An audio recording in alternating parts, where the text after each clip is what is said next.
Dear students, हम class 7th में हिंदी भाषा मादरी में 12 चैप्टर जिसका नाम है परीक्षा पढ़ रहे हैं। ये चैप्टर हिंदी के श्रेष्ठ लेखक मुंशी प्रेमचंद द्वारा लिखित है। इस चैप्टर में बताया गया है कि जब देवगढ़ के दीवान बूढ़े हो गए थे तो उन्होंने अपनी दीवानी को छोड़ने का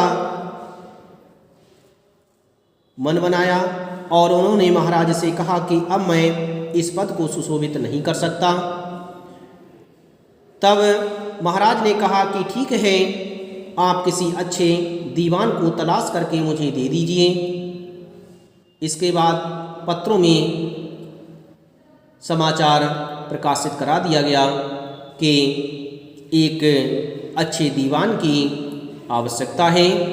तरह तरह के लोग अपनी किस्मत को आजमाने के लिए वहाँ पर आ रहे थे। सरदार सुजान सिंह ने इन महानुभावों के आदर सत्कार का बड़ा अच्छा प्रबंध किया था। लोग अपने अपने कमरों में बैठे हुए रोजेदार मुसलमानों की तरह महीने के दिन गिनार करते थे। हर एक व्यक्ति अपने जीवन को अपनी बुद्धि के अनुसार अच्छे रूप में दिखाने की कोशिश करता था। मिस्टर 9 बजे दिन तक सोया करते थे।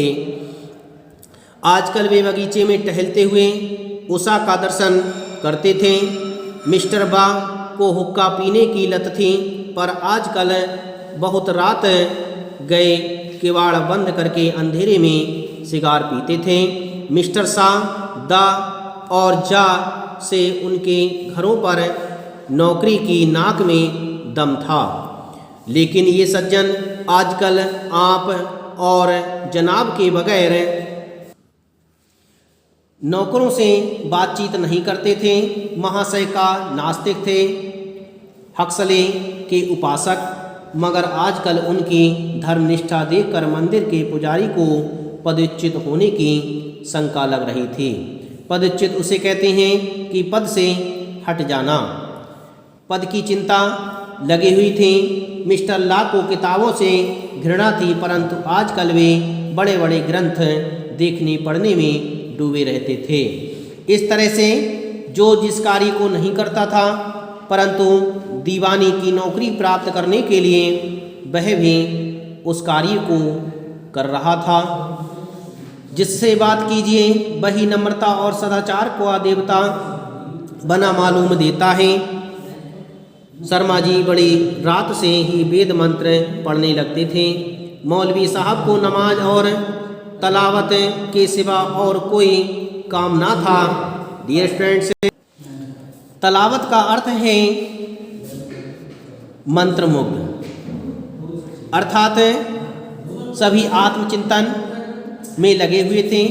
मौलवी साहब को नमाज और आत्मचिंतन के सिवा और कोई काम ना था। तलावत का अर्थ होता है आत्मचिंतन करना।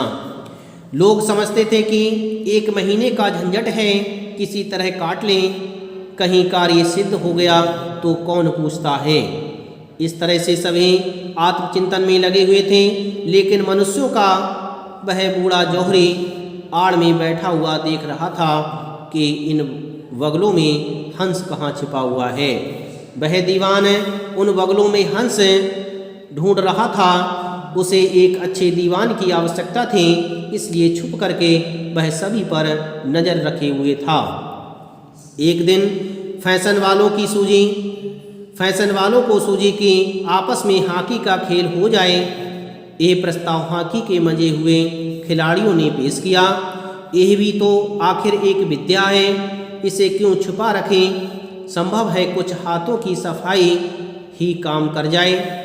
चलिए, तय हो गया। फील्ड बन गया, खेल शुरू हो गया और गेंद किसी दफ्तर के अप्रेंटिस की तरह ठोकरें खाने लगी। इस तरह से क्रिकेट का खेल प्रारंभ किया गया और हॉकी का खेल भी प्रारंभ किया गया। हॉकी के खेलने वालों ने हॉकी का खेल शुरू किया और खेलने के लिए फील्ड भी तैयार कर दिया गया और गेंद को भी मंगवा लिया गया।